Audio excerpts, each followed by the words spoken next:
Retail traders aren't just taking on hedge funds, they're also trying to take them down. Shorting Russia may have seemed like a pretty lucrative trade, but with the exchanges halted, a lot of people are effectively stuck in those positions. It's just a big question. How much pain can one person take? Clearly a lot if you're a short seller of the so-called meme stocks. 10 of the most shorted stocks brought losses for those short sellers to the tune of almost $5 billion in one day. Hey, look. If there is no short selling, where does the market go? I mean, what are we saying here? That it can only go up? Short and distort, which is the opposite of pump and dump. You establish a short position, you release information to the public that's negative about a particular name, stock drops, you reap the rewards of that stock drop. Of course, if that information is accurate, that's a benefit to the market. If the information is inaccurate, that's problematic.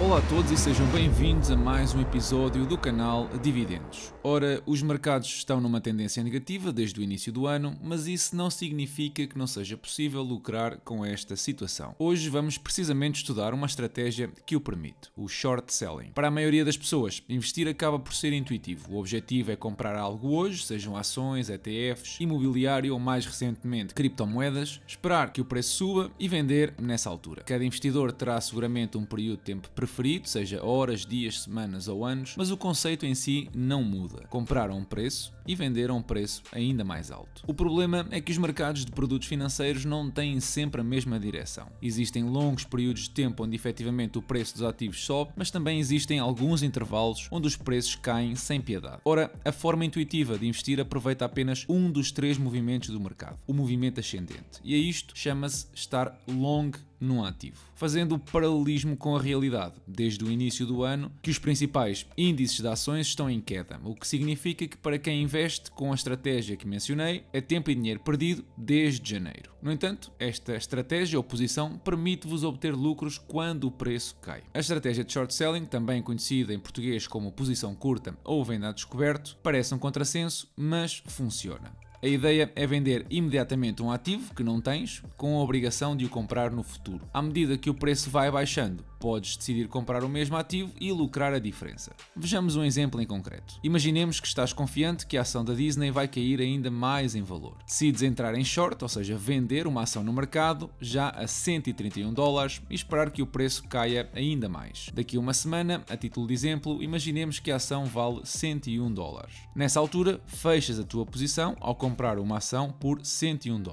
O teu resultado seria $30 de lucro. Isto é uma forma simples de demonstrar a estratégia por adotar uma posição curta no ativo, neste caso numa ação da Disney, mas o exemplo levanta várias perguntas. A primeira é como é que podemos vender o que não temos. A segunda é o que é que acontece se o preço, em vez de baixar, subir. Isto não deveria afetar a capitalização do mercado da empresa? Como é que esta estratégia pode ajudar a proteger o meu portfólio de investimentos? Vejamos uma a uma. Para poder abrir uma posição curta, neste caso em ações, a tua corretora vai te emprestar uma ação que é imediatamente colocada no mercado à venda. Isto significa duas coisas. A primeira é que essa ação pertence a outro cliente da corretora e vais ter de a devolver no futuro. A corretora vai-te cobrar várias taxas, como por exemplo de empréstimo ou de posição, e este é um modelo de negócio da corretora. O outro cliente, o verdadeiro dono da ação, não tem grande opção de escolha, já que é prática recorrente da Trading 212, XTB e na de giro na conta Basic. Na Interactive Brokers, podes decidir se deixas ou não a corretora usar as tuas ações e recebes uma comissão por isso. Se tens conta na Trading 212, podes mesmo ver que ações do teu portfólio e que quantidades estão neste momento emprestadas a terceiros. Se o cliente dono decide entretanto vender essa ação, a corretora entrega o dinheiro ao cliente, mas quem pediu a ação emprestada ainda tem de devolver à corretora. Se a empresa decide pagar dividendos,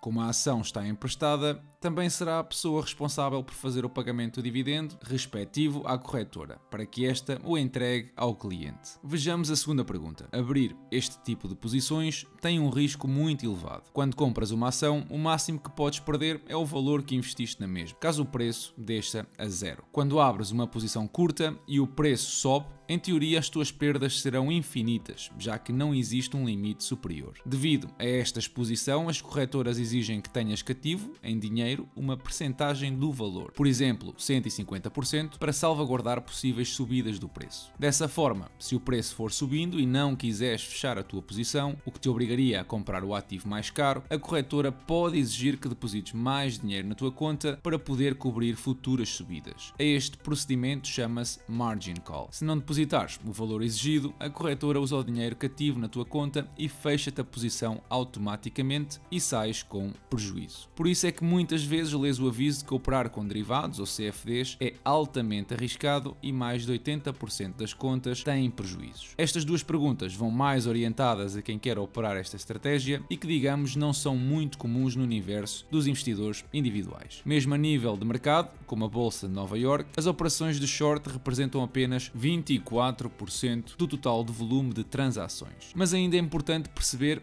como é que esta operação afeta a empresa, o preço do ativo e ainda os teus investimentos. Lembra-te que o preço das ações nos mercados é definido, idealmente, entre a oferta e a procura, o que significa que cada vez que a corretora empresta uma ação a alguém e esta é vendida no mercado, a oferta está a aumentar artificialmente. Ao aumentar a oferta para a mesma procura, o preço baixa e, portanto, esta operação, quando feita em larga escala, tem o potencial para fazer variar o preço de forma artificial. Além disso, aumenta temporariamente o número de ações da empresa em circulação, isto é, a ação está ao mesmo tempo na tua conta e na conta de quem comprou, à pessoa que a pediu emprestada para vender.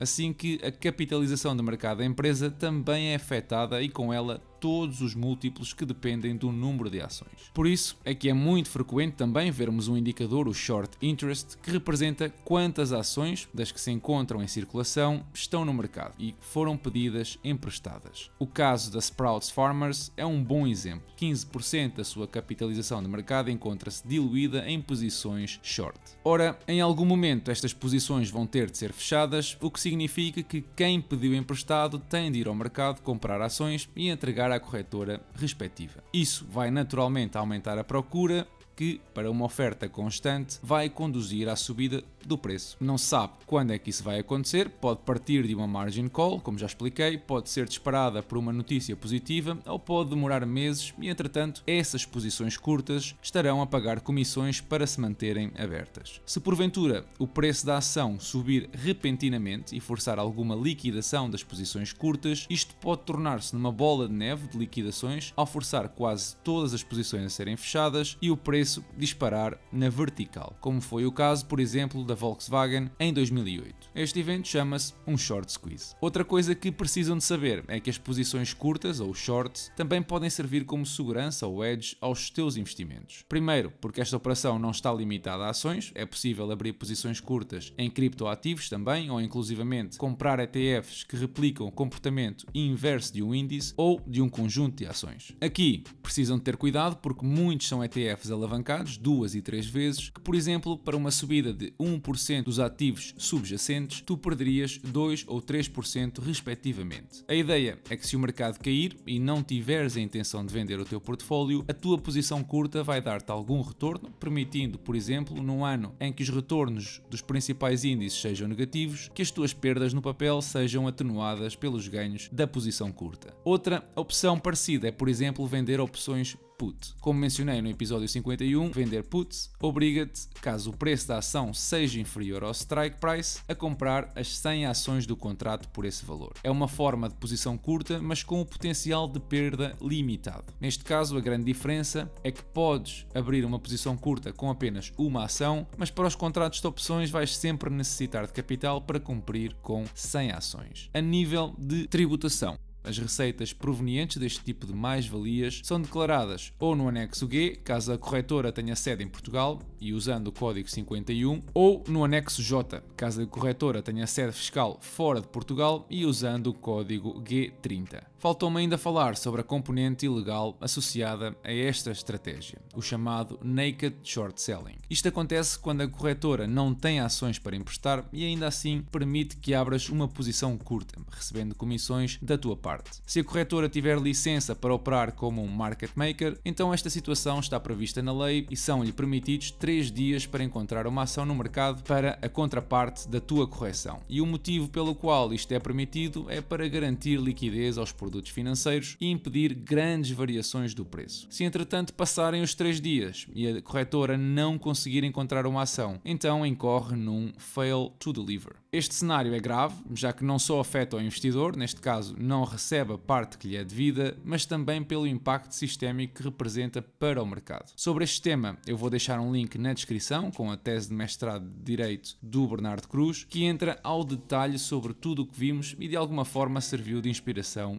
para este vídeo. Esta semana os principais índices recuperaram uma parte das perdas e a notícia mais importante foi a subida das taxas de juros por parte do Banco Central norte-americano. Em teoria, durante o ano vão repetir este aumento mais 6 vezes e já começámos a ver os juros do crédito à habitação, tipicamente a 30 anos, a atingir os 4%. À medida que a Fed for subindo as taxas de juros, os créditos à habitação verão aumento também e isso acaba por impactar o mercado imobiliário, retirando procura na compra de novas casas. O desacelerar do mercado imobiliário, juntamente com a crescente atratividade das obrigações do Tesouro, seguramente contribuirão para uma transição do mercado de ações para ativos mais seguros. E isso não é um bom sinal para o resto do ano. As minhas previsões para os próximos 10 dias do S&P 500 refletem uma ligeira subida do índice já na próxima semana, mas como a tendência está a perder força, acho pouco provável que consiga atingir os máximos do passado. Parece-me que é apenas um toque na média dos 55 períodos e que regressa à tendência negativa. Isto é particularmente relevante se olharmos para a história do índice, que leva